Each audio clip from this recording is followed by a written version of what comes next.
हाय, कैसे बच्चों। मैं सत्यनारायण अपने यूट्यूब चैनल तिवारी एजुकेशन पे आप सबका स्वागत करता हूं और वेलकम करता हूं। और मैं आशा करता हूं आप सभी ठीक होंगे। और आज एक नए टॉपिक के साथ उपस्थित हैं। उड़ीसा के बारे में आज हम लोग जानेंगे। और इससे पहले हम आपसे कहना चाहेंगे कि अगर आप हमारे यूट्यूब चैनल पर नए हैं तो आप हमारे चैनल को सब्सक्राइब, लाइक और शेयर का बटन जरूर दबाएं, बेल आइकन जरूर दबाएं ताकि नोटिफिकेशन के माध्यम से हर जानकारी आपके पास पहले पहुंचे। आइए जानते हैं उड़ीसा का परिचय। उड़ीसा का अगर इतिहास के बारे में हम जाने तो उड़ीसा और उड़ीसा जो शब्द है वो प्राचीन के प्राकृत शब्द उंद्रा और औंद्र से निकला है। यह शब्द राजेंद्र चोल प्रथम जो कि शासक थे वहाँ पर 1025 ईसा पूर्व के शिलालेख पर उन्होंने लिखा था। और गजपति वंश के जो कपिलेंद्र थे वो 1435 से 67 ईस्वी के शासनकाल किया था। उनके भी शासनकाल में जो शिलालेख पर लिखे हुए प्राप्त, तो उससे इस प्राप्त शब्द के द्वारा इसका नाम उड़ीसा पड़ा था। अब वंशज की बात करें तो यहाँ पर कौन कौन से राज्य कौन कौन से वंश के राजा जो राज किए थे, तो तीसरी सदी के ईसा पूर्व से राज करने वाले कुछ वंशज हैं जो ओंड वंश है। महामेघवाहन, माठर, नल, विग्रह, मुदगल और शैलोद्भव, भौमकर, नंदोद्भव, सोमवंश, गंगवंश, गजपति वंश और सूर्यवंश, ये वंशज जो थे जिन्होंने उड़ीसा में राज किया था। अब उड़ीसा के कुछ अन्य नाम, उड़ीसा को कुछ अन्य नामों से भी जाना जाता है। पहला नाम कंठिंग, उत्कस्ट, उत्कलरात, ओड्र, ओंद्र, ओडराष्ट, कंगोद, तोष्ठास्थी, छेदी, छेदी जो है और मत्स्य जो है ये महाभारत काल से इसका नाम मिला था। और त्रिकलिंग, दूसरा दक्षिण कौशल और कलिंग नाम से भी जाना जाता है। अब उड़ीसा की बात करें तो राज्य का दर्जा जो मिला था 1 अप्रैल 1936 में, लेकिन इसका गठन जो हुआ वो 26 जनवरी 1950 में। राजधानी उड़ीसा का भुवनेश्वर, सबसे बड़ा शहर भुवनेश्वर, जनसंख्या जो है 4 करोड़ 22 लाख लगभग है। और इसका घनत्व जो है 270 वर्ग किलोमीटर है। क्षेत्रफल की बात करें तो 1,57,007 वर्ग किलोमीटर है। जिला यहाँ पर 30 है और राज्य भाषा यहाँ की उड़िया भाषा है। अब हम शिक्षा की थोड़ा सा बात करें तो शिक्षा यहाँ पर जो शिक्षा का दर है वो 63.61% है। और यहाँ पर विश्वविद्यालय की संख्या 7 है, प्रबंधन संस्थान 1 है और तकनीकी महाविद्यालय जो है 7, मेडिकल महाविद्यालय 3 है और आयुर्वेदिक महाविद्यालय 8 है। अब यहाँ की संस्कृति यानी यहाँ के त्यौहार जो है, एक बोईता बंधन जहाँ पर नाव पूजा की जाती है और नाव पूजा करके इसके बाद जगन्नाथ रथ यात्रा है, यहाँ के प्रमुख त्यौहार में आते हैं। अब यहाँ के खान पान क्या है? खान पान में यहाँ मसालेदार भोजन में चावल, सब्जियाँ, दाल, चटनी, अचार, मछली में झींगा और दूध से तैयार जो मिठाई होते हैं उनको खाते हैं। उसके बाद यहाँ के प्रमुख खेल जो हैं वो तैराकी, भारोत्तोलन यानी कि भारोत्तोलन जो उठाने वाला, कुश्ती, तीरंदाजी, एथलेटिक्स, मुक्केबाजी और football, hockey, table tennis, rugby, kabaddi और जूडो, कराटे जो होते हैं, जूडो, बैडमिंटन, बास्केटबॉल और वॉलीबॉल। यहाँ पर नदियाँ कौन कौन सी हैं? तो नदियाँ आपको बता दें, बैतरनी नदी का सबसे ज़्यादा जिक्र विष्णु पुराण, गरुड़ पुराण में मिलता है। और ऐसा कहा जाता है, हमारे शास्त्र कहते हैं कि बैतरनी नदी, जब कोई व्यक्ति को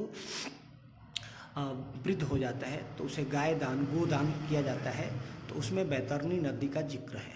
तो बैतरनी नदी, भार्गवा नदी, भेंड, ब्राह्मणी और बुद्धा बंगला, चित्रोपताला, दया देवी, धामरा, कड़ुआ, कथाजोदी, खरकई, कोयना, शंख और महानदी और वंशधारा नदी यहाँ पर बहती है। ये नदियाँ यहाँ की प्रमुख नदियाँ मानी जाती है।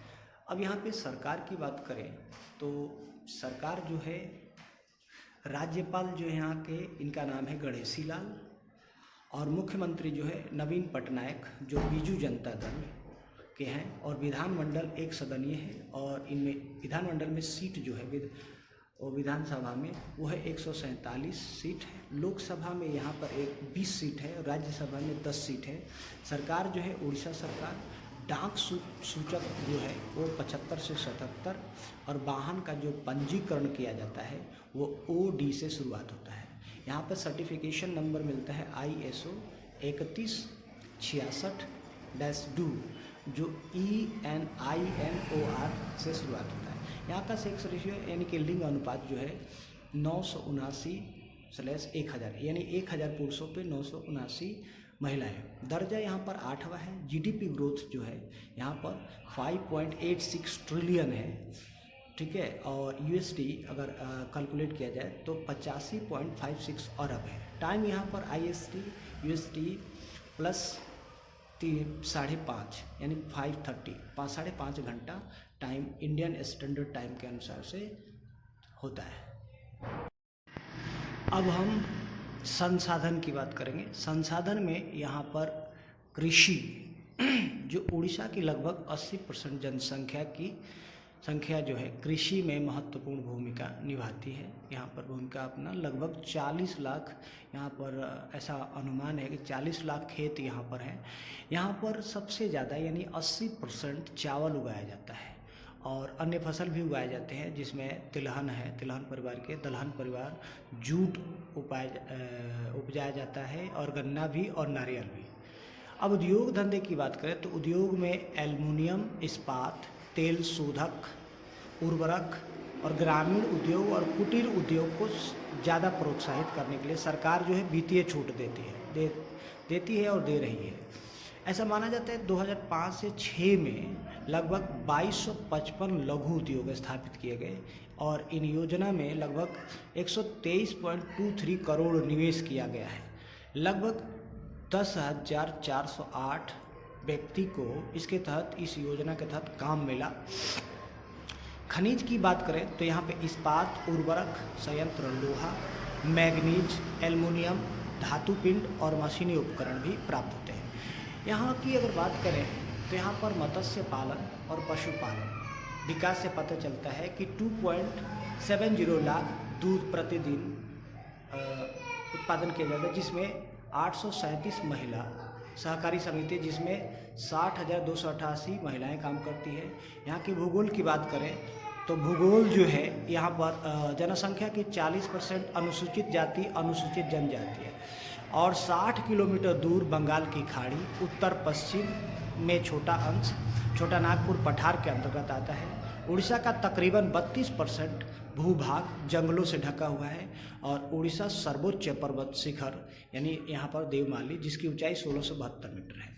अब यहाँ के पर्यटन स्थल की बात करते हैं तो पर्यटन स्थल में सूर्य मंदिर है, कोणार्क मंदिर है, लिंगराज मंदिर है, जगन्नाथपुरी मंदिर है, सुंदरपुरी है, नंदन कानन है, चिल्का झील है, धौली बौद्ध मंदिर है, उदयगिरी खंडगिरी के प्राचीन गुफाएं वहाँ पर, सप्तसज्जा की मनोरमा पहाड़ी, रत्नागिरी, ललितगिरी और सिमलीपाल राष्ट्रीय उद्यान, उसके बाद बाघ परियोजना, हीराकुंड बांध, दुधमा जलप्रपात और गोपानपुर और समुद्र तट, उसके बाद गोपालपुर का समुद्र तट, हरिशंकर, नरसिंहनाथ, उषाकोष्ठी वन्यजीव और उदयगिरी, ये यहाँ के पर्यटन स्थल है जो कि उड़ीसा को शोभायमान बनाते हैं। यहाँ पर जाकर जरूर देखें। अगर ये सब चीज़ें उड़ीसा में जाकर नहीं देखें तो आपने क्या देखा। तो थैंक यू। अगर हमारे वीडियो अच्छे लगे तो ज़रूर शेयर कीजिए और अपने नॉलेज को अपडेट कीजिए। Thank you.